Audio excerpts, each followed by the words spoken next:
a post that I did some time ago got reposted on one of my other social media platforms today, and there's some comments that are like, "Oh, that's interesting," and then of course there's like the one person who's like, "You're wrong," blah blah whatever.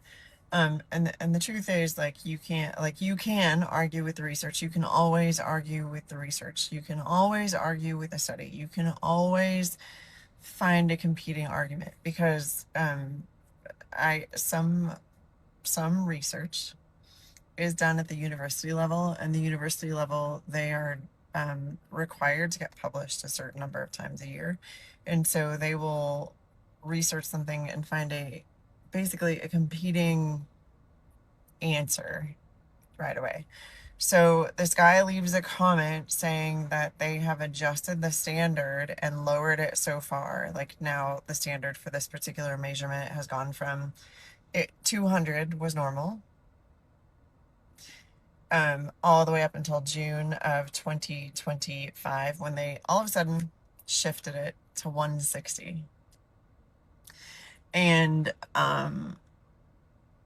I think you'd be surprised to know that the number one prescribed medication in the United States is for this particular measurement. And the idea behind that medication is that it will solve heart disease and strokes. Guess what? In the 60 years that drug has been on the market, we have not solved heart disease and we have not solved strokes. I mean, the data is super clear on that. So I gave him a response that had emphatic notes in it, because it is the research and it is backed up by the data that heart disease has not changed in the past 60 years since this medication has come to market. So because I had 3 words in all capitals, was like, "Wow, angry much, don't like an opposing view," calls me names in his comment back to me, and then tells me that I'm like harming people. Hi. So yeah. I'm gonna tell you some things real quick that you maybe want to hear, maybe you don't want to hear. Changing cholesterol has not changed heart disease. Period. It hasn't in 60 years. In fact, you can look up, with the exception of the current administration that we have, every single administration since this medication has hit the market, every single one, has had a task force to cure heart disease. Every single one. When we look at the data out of the blue zones, which are the zones where people live into their 8th, 9th, 10th decade of life with the best health and the best independence, their cholesterol is 199 plus or minus 29 points. Their LDL cholesterol is 97 plus or minus 29 points. The blue zones, where people are healthy. Just food for thought. Also,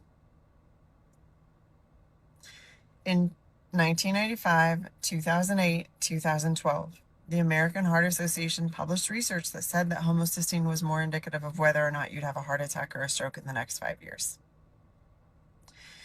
You can argue with the research.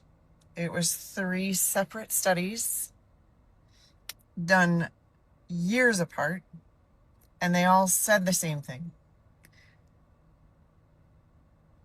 Since all the information about MTHFR has come out and people are asking questions about that, they have backtracked, but you can still go find the research articles. 1995, 2008, 2012. Go look for them. But here's the other thing. Since 2014, I have run a metabolic reset program. That metabolic reset program, a lot of people think of as a weight loss program. It's not a weight loss program. It resets your metabolism. Your metabolism happens at a cellular level. If your cells are functioning the way they are intended, you won't store extra energy on your body, so you won't have weight to lose. Does that make sense?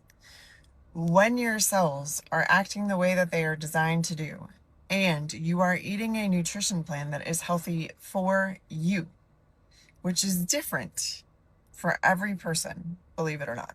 Like, you can go get the book, and I would highly encourage you actually to read the book, Eat for My Blood Type, because it gets it pretty right. Like, there's some things in there that are pretty consistent, but it's not perfect 100%. But go read that book. It's a simple read. It explains a lot.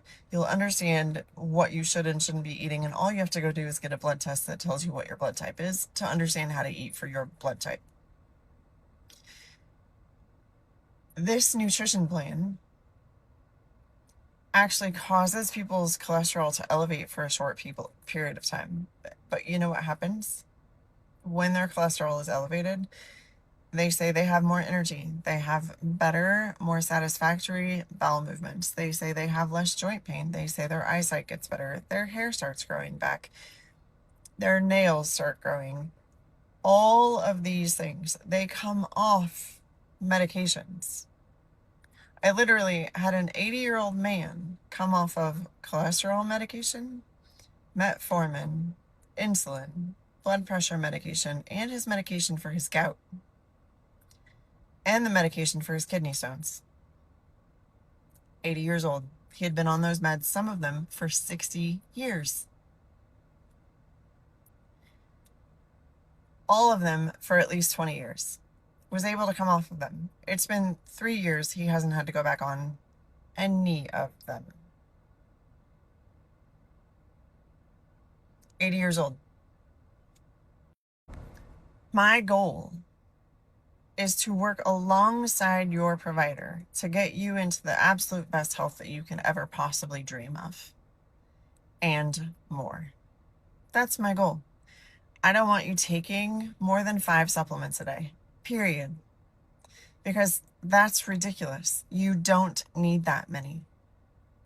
End of story. I don't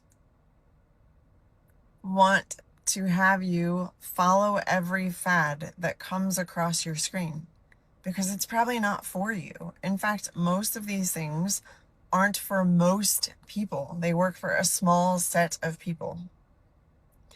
What I do want is for you to understand how your body works most optimally and move forward.